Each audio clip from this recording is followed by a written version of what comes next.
Hello students, welcome to institute of integrated softwares. मैं हूं Bipin. C language के video series में आज हम पढ़ेंगे part 40 C preprocessor macro expansion. इस पार्ट में मैं आपको सबसे पहले प्री प्रोसेसर की डेफिनेशन बताऊंगा, उसके बाद उसके कुछ एग्जांपल्स दिखाऊंगा और एग्जांपल होने के बाद हम प्रोग्राम्स भी टाइप करेंगे और सबसे लास्ट प्री प्रोसेसर के कुछ इंपॉर्टेंट रूल्स भी बताऊंगा। तो इसलिए आप इस वीडियो को लास्ट तक देखिए। तो चलिए सबसे पहले देखते हैं प्री प्रोसेसर की definition. C preprocessor is a program that process our source code before it is passing to the compiler. Pre processor कुछ अलग अलग पार्ट नहीं है। प्री प्रोसेसर एक प्रोग्राम होता है कि जो प्रोग्राम हमारे सोर्स कोड को प्रोसेस करता है। कब? कंपाइलर को पास होने से पहले, before it is passing to the compiler. अब ये प्री प्रोसेसर हमारे प्रोग्राम को क्या प्रोसेस करता है, प्रोसेस करके उसमें क्या चेंजेस करता है, ये हम आने वाले पार्ट्स में देखेंगे। आप सिर्फ इस पार्ट में इतना ही ध्यान में रखिए कि प्री प्रोसेसर एक प्रोग्राम होता है कि जो प्रोग्राम हमारे सोर्स कोड को एग्जीक्यूट करता है, प्रोसेस करता है before passing to the compiler. C language में जितने भी प्री प्रोसेसर है उन सभी प्री प्रोसेसर की स्टार्टिंग हैश सिंबल से होती है।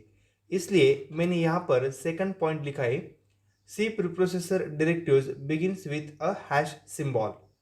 और हम प्रोग्राम्स में जो भी प्रीप्रोसेसर यूज करेंगे उस प्रीप्रोसेसर को हम प्रोग्राम्स में कहीं पर भी प्लेस कर सकते हैं, यानी कि वाइड मेन से पहले भी प्लेस कर सकते हैं, हम वाइड मेन के अंदर भी प्लेस कर सकते हैं या फिर हम वाइड मेन के बाद भी प्लेस कर सकते हैं। इसलिए मैंने यहाँ पर थर्ड पॉइंट स्पेसिफाई किया है, this preprocessor can be place anywhere in the programme.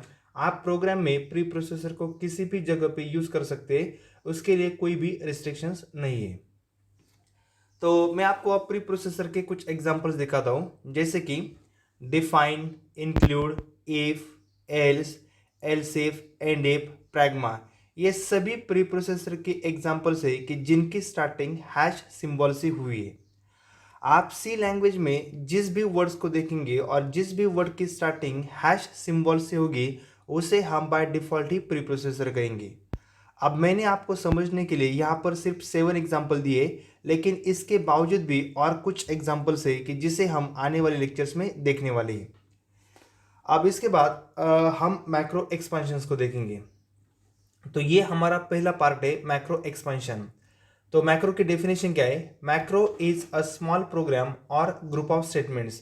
मतलब मैक्रो भी कुछ अलग बात नहीं है, मैक्रो भी एक प्रोग्राम ही होता है जिसे हम ग्रुप ऑफ स्टेटमेंट भी कह सकते हैं। इन मैक्रो के 3 फॉर्म्स है, जैसे कि पहले forms simple macro, macros with arguments and nested macro. ये मैक्रो के 3 सिंपल फॉर्म्स है।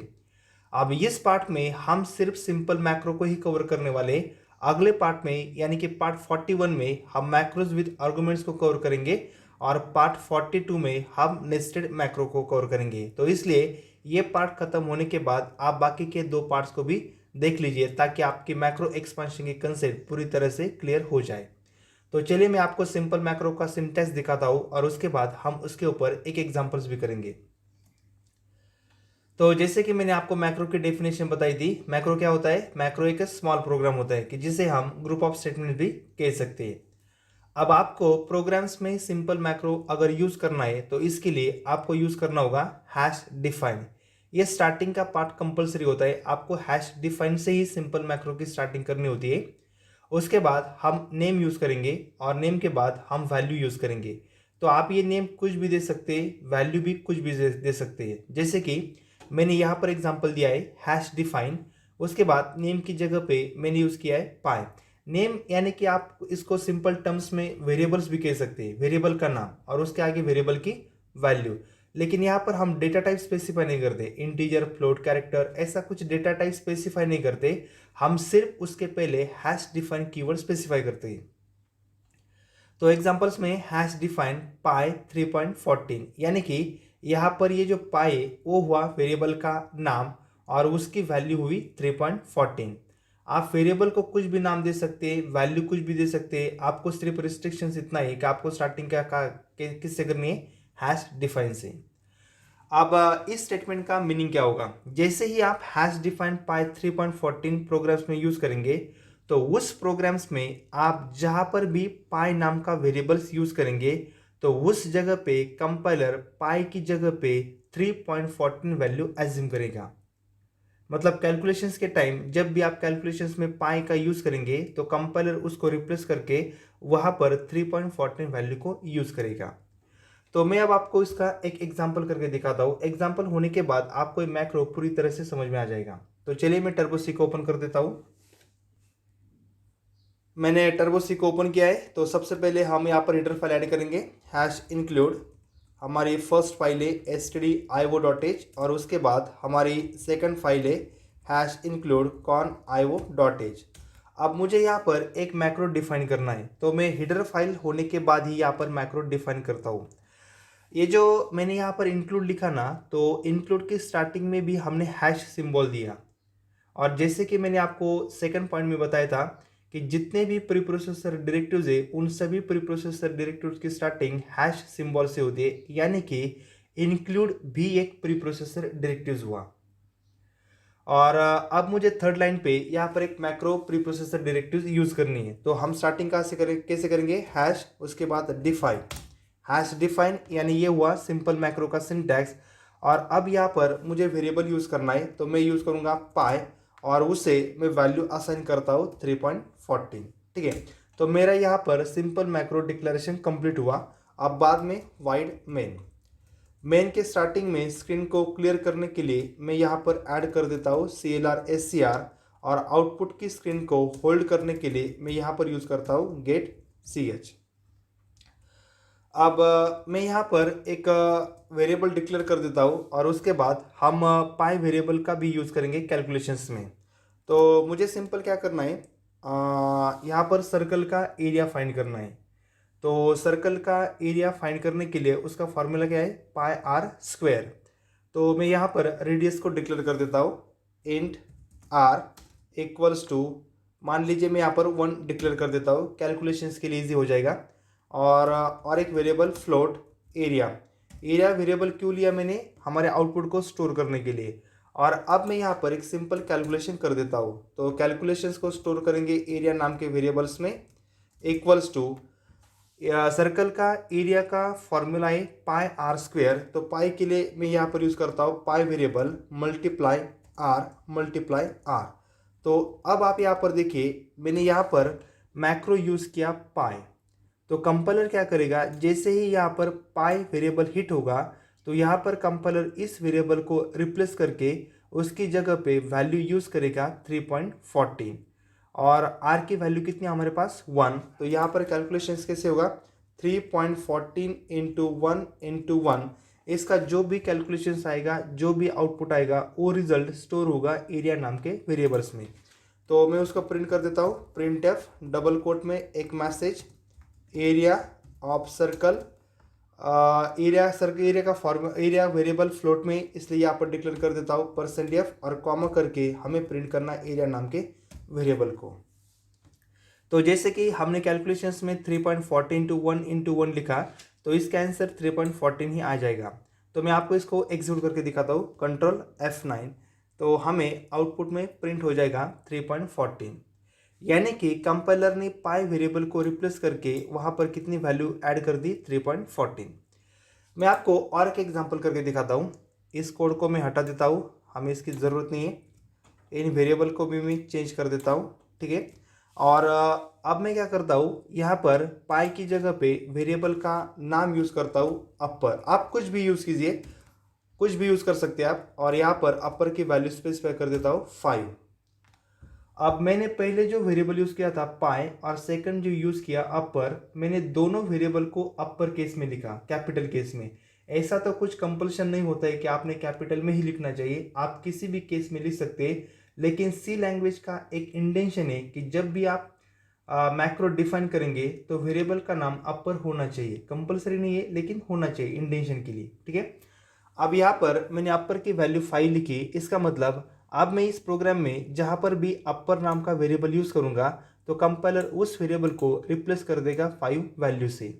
तो मैं एक कोड करता हूँ, यहाँ पर और एक वेरिएबल लिखता हूँ इंटीजर i, ठीक है। फॉर लूप यूज़ करेंगे हम, फॉर ब्रैकेट में आई इक्वल्स टू 1, यानी कि स्टार्टिंग हो जाएगी 1 से, कहाँ तक जाना है, आई इक्वल्स टू अपर की वैल्यू कितनी हमारे पास 5, यानी ये लूप स्टार्ट होगा 1 से लेकर 5 तक और वैल्यू एक एक से इंक्रीमेंट करनी, इसलिए आई प्लस प्लस। और सिंपली इस लूप में हम आई को प्रिंट करेंगे, वैल्यू ऑफ आई इंटीजर है इसलिए %d और कॉमा करके हम प्रिंट करेंगे आई को। तो अब हमारे पास अपर की वैल्यू 5 है, इसकी वजह से ये लूप 5 तक एग्जीक्यूट होगा, तो हमें आउटपुट में 1 से लेकर 5 तक वैल्यू प्रिंट हो जाएगी। न्यू लाइन के लिए मैं यहाँ पर यूज़ करता हूँ /n कंट्रोल F9, तो हमें 1 से लेकर 5 तक प्रिंट हो जाएगी। अगर मैं अपर की वैल्यू चेंज करता हूँ तो आउटपुट में भी चेंज आ जाएगा। मैं यहाँ पर 5 की जगह पे लिख देता हूँ 10। अब क्या होगा, ये लूप 1 से लेकर अपर तक यानी कि 10 तक एग्जीक्यूट होगा, कंट्रोल F9, तो हमें 1 से लेकर 10 तक आउटपुट प्रिंट हो जाएगा। सिंपल कोड था, सिर्फ कंपाइलर क्या करेगा, जो भी मैक्रो आपने प्रोग्राम में यूज़ किया है उस मैक्रो को रिप्लेस कर देगा उसकी वैल्यू से। अब यहाँ पर हमने 2 एग्जाम्पल किए। पहले एग्जाम्पल्स में मैंने वेरिएबल को नाम दिया था पाई और सेकंड में मैंने वेरिएबल को नाम दिया अपर। मैं यहाँ पर लिख देता हूँ फिर से समझने के लिए, मैं आपको कुछ रूल्स बताने वाला हूँ। डिफाइन पाई और उसकी वैल्यू की थी हमने 3.14। अब देखिए टेक्निकल टर्म्स में किसे क्या कहते हैं, जो भी वेरिएबल का नाम होता है यानी कि अपर और पाई, उसे हम कहेंगे मैक्रो टेम्पलेट्स। उस मैक्रो की जो भी वैल्यू है 10 या फिर 3.14, उसकी वैल्यू को हम कहेंगे मैक्रो एक्सपेंशन, या फिर आपको उसको मैक्रो डेफिनेशंस भी कह सकते हैं। तो मैं फिर से बताता हूँ, अपर और पाई ये हुए मैक्रो टेम्पलेट्स, 10, 3.14 इसे हम कहेंगे मैक्रो एक्सपेंशन या फिर मैक्रो डेफिनेशन। मैक्रो का एंड हम सेमीकोलन से नहीं करते, मतलब मैक्रो के बाद में हम सेमीकोलंस यूज नहीं कर सकते। उसके बाद ये जो आपको हैश और डिफाइन, इन दोनों में स्पेस कंपलसरी नहीं है, मतलब इन दोनों में स्पेस ऑप्शनल है, आपने दी तो भी चलता है, नहीं दी तो भी चलता है। तो ये कुछ रूल्स है जो आपको पता होने चाहिए, इसलिए मैंने आपको यहाँ पर बताए। मैं आपको स्लाइड्स में भी दिखाता हूँ। तो हम आ गए स्लाइड्स के ऊपर और यहाँ पर मैं कुछ आपको वही पॉइंट्स बताने वाला हूँ। जैसे कि वेरिएबल का जो नाम था अपर, उसे हम कहेंगे मैक्रो टेम्पलेट्स। उस वेरिएबल की वैल्यू को हम कहेंगे macro expansion. Third point, macro definition is never terminated bye semicolon, यानी कि मैक्रो डिफाइन करने के बाद आपको सेमीकोलन यूज करना नहीं है।